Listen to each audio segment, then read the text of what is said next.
31 मार्च आ गई है। तो ऐसे कौन कौन से काम हैं जो 31 मार्च से पहले हम लोगों को निपटा लेने चाहिए। स्वागत है मित्रों हमारे YouTube channel a deep dive by C Deep Mishra में। और इसमें हम अपने इंडियन इकोनॉमी और टैक्सेशन के प्लेलिस्ट में आपसे के इस विषय पर चर्चा करना चाहते हैं कि जब 31 मार्च नज़दीक है, मतलब फाइनेंशियल ईयर का एंड आ गया है, तो उस समय ऐसे कौन कौन से काम हैं जो कि सामान्यतः लोगों को कर लेने चाहिए। तो सबसे पहली चीज क्या है ध्यान में आती है कि अगर किसी तरह का कोई आपको टैक्स सेविंग इन्वेस्टमेंट करना है तो 31 मार्च से पहले करना पड़ेगा, अदरवाइज उसे बेकार हो जाएगा। जिसके लिए विशेष रूप से 80C की जो रिबेट वगैरह लेने का रहता है, 80C की रिबेट, 80D की रिबेट, 80G की रिबेट, मतलब कोई भी इस तरह का कोई इन्वेस्टमेंट, कोई कहीं आपको डोनेशन वगैरह कुछ करना है। अब न्यू रिजीम में इन सब चीजों का ज्यादा फर्क नहीं पड़ने वाला है, लेकिन तब भी ओल्ड रिजीम जो लोग अपना ऑप्ट कर रहे हैं तो उन लोगों के लिए इसका बहुत महत्व होता है कि वो 31 मार्च से पहले ये सब इन्वेस्टमेंट्स वगैरह या जो भी कहीं पैसा लगाना वो लगा दें। दूसरा, ये जो एम्प्लॉय जो लोग होते हैं है ना, उनका टीडीएस कटना होता है, तो उन लोगों को भी अपने सारे इन्वेस्टमेंट्स के प्रूफ जो है एम्प्लॉयर के पास सबमिट कर देने चाहिए। क्यों? क्योंकि एम्प्लॉयर को भी टीडीएस काटना होगा 31 मार्च के तुरंत बाद। तो अगर पहले वो सबमिट नहीं करेंगे, वैसे नॉर्मली क्या होता है सरकारी विभागों में, वो सैलरी का फरवरी पेड मार्च, मतलब फरवरी तक की सैलरी लेके पेड मार्च का दिखा के वो करते हैं। लेकिन सामान्यतः जो है, चूंकि अप्रैल से मार्च तक का सिस्टम चलता है, तो उसमें मार्च तक की जो आपकी इन्वेस्टमेंट वगैरह है सब वो करा के आप अपना एम्प्लॉयर के पास सबमिट कर दीजिए, जिससे कि वो टीडीएस सही अमाउंट पर काट सके। क्योंकि एम्प्लॉयर की भी जिम्मेदारी है कि सही टीडीएस काटे वो। इसके अलावा एडवांस टैक्स, वैसे एडवांस टैक्स की तारीख 15 मार्च निकल चुकी है, लेकिन तब भी अगर आप 31 मार्च से पहले उसको सबमिट कर देंगे तो भी वो एडवांस टैक्स की ही उसमें उसको मोटे तौर पर माना जाएगा, और जो 234B और C का इंटरेस्ट होता है वो आप अवॉइड कर सकते हैं ना। तो ये भी काम आप 31 मार्च से पहले कर लेंगे तो बेटर रहेगा। जो AIS और TIS होते हैं उनको चेक कर लें, अपना 26AS चेक कर लें। उसमें अगर कहीं कोई मिसमैच वगैरह हो रही है इन इंफॉर्मेशंस की, है ना, तो उनको जरूर आप कंप्लाई कर दें। क्योंकि इससे क्या होता है कि इनकम टैक्स डिपार्टमेंट के पास जो आप अपडेट कर देते हैं इंफॉर्मेशन अपनी, उसके बेसिस पर फर्दर आपका 26AS या आपकी जो इंफॉर्मेशन है वो जनरेट होगी। तो कोई भी इंफॉर्मेशन अगर आपसे रिलेट नहीं है तो आप उसको अपना डिनाई कर दीजिए ना। इस तरह के सारे काम भी आप कर सकते हैं। ये काम वैसे पूरे साल भर चलते रहना चाहिए, लेकिन 31 मार्च से पहले तो बिल्कुल कोशिश करनी चाहिए, कर ही देना चाहिए। जो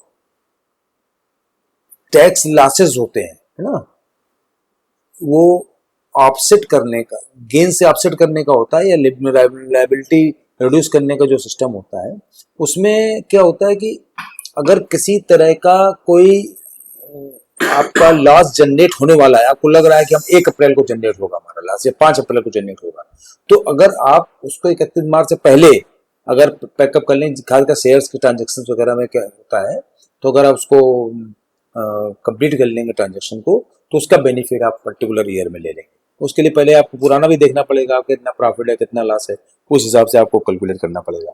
तो नॉर्मली जो क्लोजिंग होती है, जिसको कहते हैं क्लोजिंग अपनी करनी है, तो आप क्लोजिंग कर लेंगे टाइम से, तो उसका भी बेनिफिट आपको मिल जाएगा।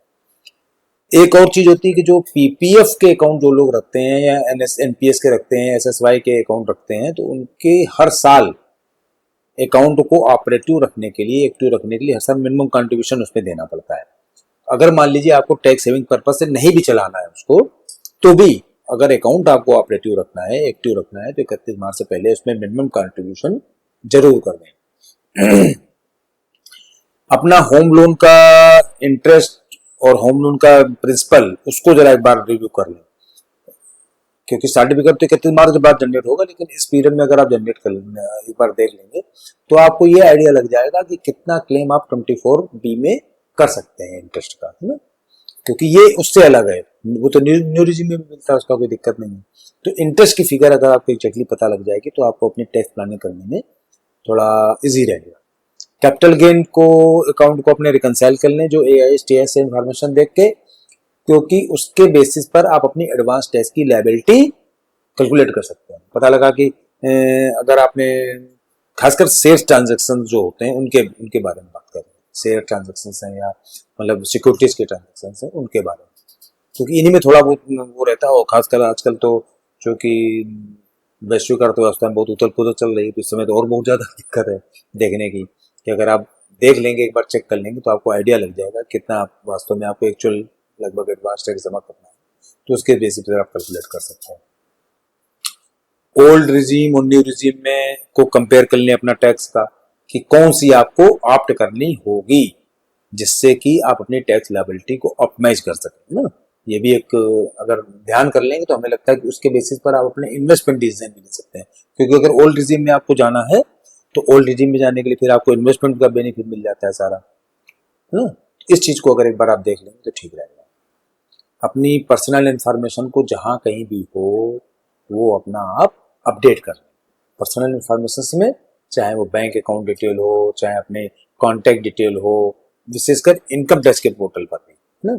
जिससे कि further notice, further information, further कोई एसएमएस वगैरह जो आना हो, वो आपका प्रॉपर आपको सही जगह मिल जाए।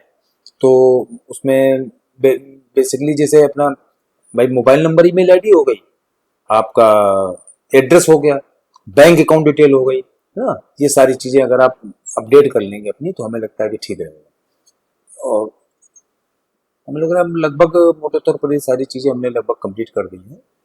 तो अगर 31 मार्च से पहले इन सब चीजों पर हम लोग ध्यान दे देंगे, तो क्योंकि समय कम बचा है, तो इसको एक बार ध्यान दे दिया जाए, तो हमें लगता है कि थोड़ा सा अपनी चीजों को आप स्मूथ कर लेंगे अपनी लाइफ को, जैसे इसका टैक्सेशन के संबंध में, इनकम टैक्स है और बाकी चीजों में। भाई बाकी 1 अप्रैल से कौन कौन सी नई चीजें लागू हो जाएंगी, जो कि आपको फर्दर आगे ध्यान रखनी है, उसके बारे में हम लोग एक बार फिर से बाद में चर्चा करेंगे। बहुत बहुत धन्यवाद।